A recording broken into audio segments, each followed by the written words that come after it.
Isa ka ba sa gustong matuto paano ang tamang paggawa at paggamit ng dowsing rod gold locator? Para sa iyo ang bidyong ito mga katits. Pero bago natin simulan, huwag makalimot mag-subscribe dito sa YouTube channel ko para madagdagan ang inyong kaalaman pagdating sa pagti-treasure hunting. Ngayon, simulan na natin. Nandito ang ginawa kong example illustration para masundan ninyo ang mga sasabihin ko. Una, dapat may dalawang bronze rod stick ay mga katits. At ito yung nasa ibabaw. Naka-L siya.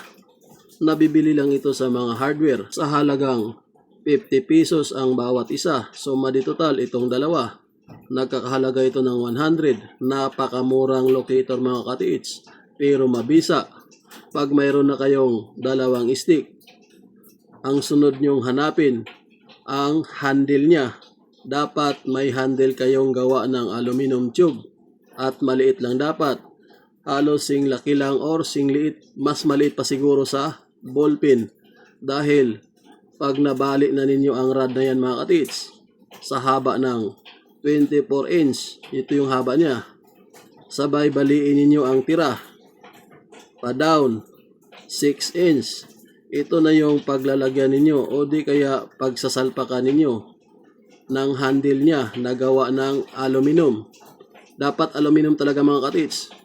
At ang sukat ng rod na ito, pag nabibili niyo ito sa mga hardware, nasa 30 inch yan. Baliin niyo siya ng uliting-ulit. 24 inch o di kaya 24 na pulgada.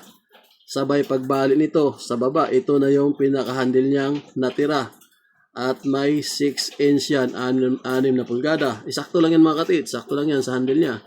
Ngayon, pag may ganito na kayo, dito naman tayo sa pangalawa. Ito ang sundin ninyo mga katits. At huwag kalimutan. Una, dapat mainit ang panahon sa loob ng 5 araw. O di kaya 5 days. Kasi kung tulad sa panahon ngayon, tag-ulan, medyo typical gamitin ang dowsing rod. Hindi tulad talaga sa mga panahon ng tag-init. Malakas siya mag-pick up. Pero mas mainam sana kung mas higit pa 5 araw. Ibig kong sabihin, mainit ang panahon, walang ulan sa lugar ninyo. Sa loob ng 7 araw, 8 araw, 10 araw, o kaya 1 buwan, mas mainam gamitin ang dowsing rod mga katits. At pangalawa, oras ng paggamit. Dapat gamitin siya ng hapon. 1:00 ng hapon hanggang 3:00 ng hapon. Yung tipong mainit na mainit talaga ang panahon mga katits. Mabisang gamitin ang dowsing rod dahil subok ko na yan. At yan din ang tinuro sa akin ng mentor kong hapon. At ang pangatlo, dapat wala kang suot tulad ng relo. Ito talaga number 1 mga katits.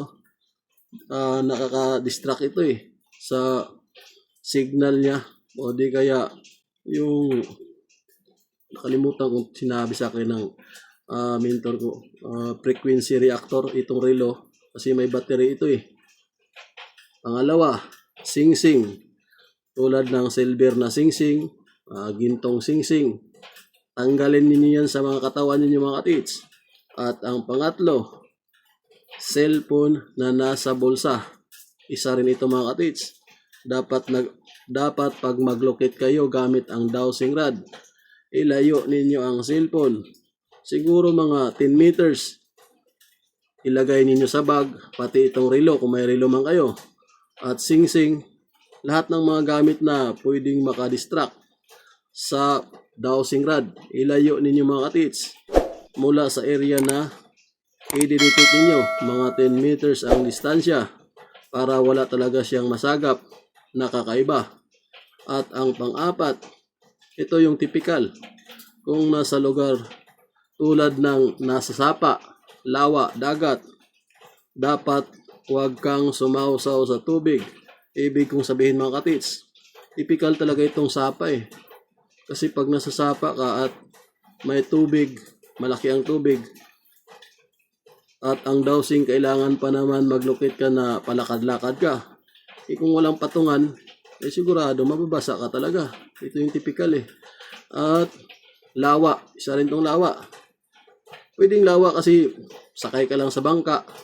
Pero pag nasa bangka ka, yung kasama mo magsasagwan, hindi ka mababalance, hindi rin mababalance itong dowsing din. Dapat may balance kasi ang dowsing mga katits pag gagamitin. Lalo na itong, pwede ito sa dagat. Sa tabing dagat, pumatong kayo sa malalaking bato. Pero pag sapa, pwede rin nakapatong kayo sa malalaking bato. Pero kung ispis ng malaking bato si babaw maliit lang, yun ang problema, hindi ka makalakad-lakad. Kasi subok ko na rin ito mga katits. Kaya medyo komplikado talaga. Pag ganitong area ang ilolocate ninyo, mga sapa, lawa, dagat, hindi yung tipong dry ang area at patag, mabisa yan. Kasi pag patag, balance yung paglalakad mo, nababalance din yung kamay mo. Kaya yun ang gagawin mga katits. Itong 4, bantayan na ninyo. At dito tayo sa position, sa paggamit. Pag ganitong paggamit mga katits, nakaharap siya sa papunta doon, ibig sabihin, nagpapasunod pa ang target sa area na yon. Diyan sa unahan. O di kaya sundan mo lang kung saan nakaturo ang dalawang rod na yan. Magkabilaan, dapat pantay yung hawak mga katits. Pero mas mainam, mas taas pa konti. Ibig kong sabihin, ito kay sir, itong illustration na ito, naka-lower o baba yung paghawak niya. Dapat mas taas pa konti. Alos na sa bandang balikat ninyo ang kamay ninyo. At pantay. Pero ito, pantay ito. Pwede na ito. Pantay yung paghawak niya. Pero kulang lang sa taas. Dapat hanggang balikat. Sa Bisaya, paabaga. Mga ganitong forma, mali rin ito. Dapat mataas yung kamay at pantay. Yan. Pantay ang paghawak, nakaharap doon. Ibig sabihin, pag ganitong position ng rod na nakaturo doon, nagpapasunod pa siya sa location na nasa unahan. Maglakad-lakad lang, dahan-dahan. Kasi ang rod nilalakad ito mga katits. At pag ganito naman, ang position ng rod, pagkatapos mong maglakad, isang halimbawa, mga 5 meters, lakad-lakad ka sa paligid, 10 meters, 20 meters, at biglang ganito ang palo ng rod, na ganyan na siya. Ibig sabihin ito mga katits, nalagpasan mo ang target, malamang nasa bandang likuran mo, o di kaya nasa bandang harapan lang. Pero hindi na magkalayo ng 2 metro pag ganitong klase ang position na nakabalagbag. Pag ganyan ang posisyon, lagpas yan mga katits. Ang gagawin, laro-laro lang, lakad-lakad lang. Laruin mo lang yung dowsing at ituturo ka sa tamang direksyon. Pag ganito ang posisyon mga katits, parang letter T siya. Magkabilaan na kaganyan. Ibig sabihin, ito yung handle. Straighten natin. Handle, nandyan yung kamay mo. Ngayon, ito yung pointers niya. Para siyang letter T. Nangangahulugan na may hole o di kaya butas sa ilalim. O di kaya para siyang halo ang nasa ilalim kung saan ka nakatayo. Pag ganyan ang position, malambot ang ilalim. Pwedeng ganun mga katits. Hindi matigas. Pwedeng may cave sa ilalim, pwedeng may malaking butas. Ganon ang kalalabasan pag ganitong klase ang position niya. Parang letter T. Pero mas maganda pag nasa ilalim na ito ng butas eh. Hindi lang ito pang taas mga katits. Itong dowsing, pwede rin ito gamitin sa ilalim ng butas. Pag ganyan ang forma na resulta sa pag-detect ninyo, ay sigurado may malambot na layer sa ilalim or may butas sa ilalim. nakasintro kayo. At pag ganito ang matamaan ninyo sa pagdidetect ninyo, ibig sabihin, ito yung sintro mga katits, kung saan siya nag-ikis papunta sa area na yan. Wait natin. Yan yung ikis niya.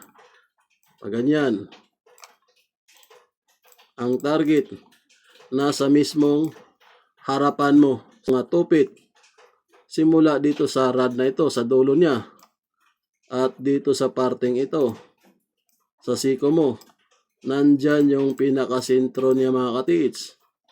Sa tapat mo lang, sa tinayuan mo, kung saan nag-ikis ang rod na yan. Tulad nito, kung saan ang siko mo, ulitin ko ulit, ito, at dito, ayan siya. Ngayon, ang dulo ng rod, nandyan. Ang target na tinutukoy niya, walang iba, nandito sa area na ito. Sa tapat lang talaga nito mga katits. Yan yung target area niya. Ulitin ko ulit. Ang siko ang pagbabasihan. Ito, banda dito, banda sa dulo, suma di total. Yan yung sakop ng target niya kung saan nag-ikis itong dalawang rod na ito. Direct down yan mga katits. Pwede itong gamiting pang sintruhan. Ayan ang function sa rod na yan. Okay, sa pagtatapos dito sa simple lecture and guide natin, sana wag kayong makalimot mag-subscribe dito sa YouTube channel ko mga katits para madagdagan ang inyong kaalaman pagdating sa pagti-treasure hunting. Ulitin-ulit, maraming salamat and God bless sa inyong lahat. Thank you mga katits.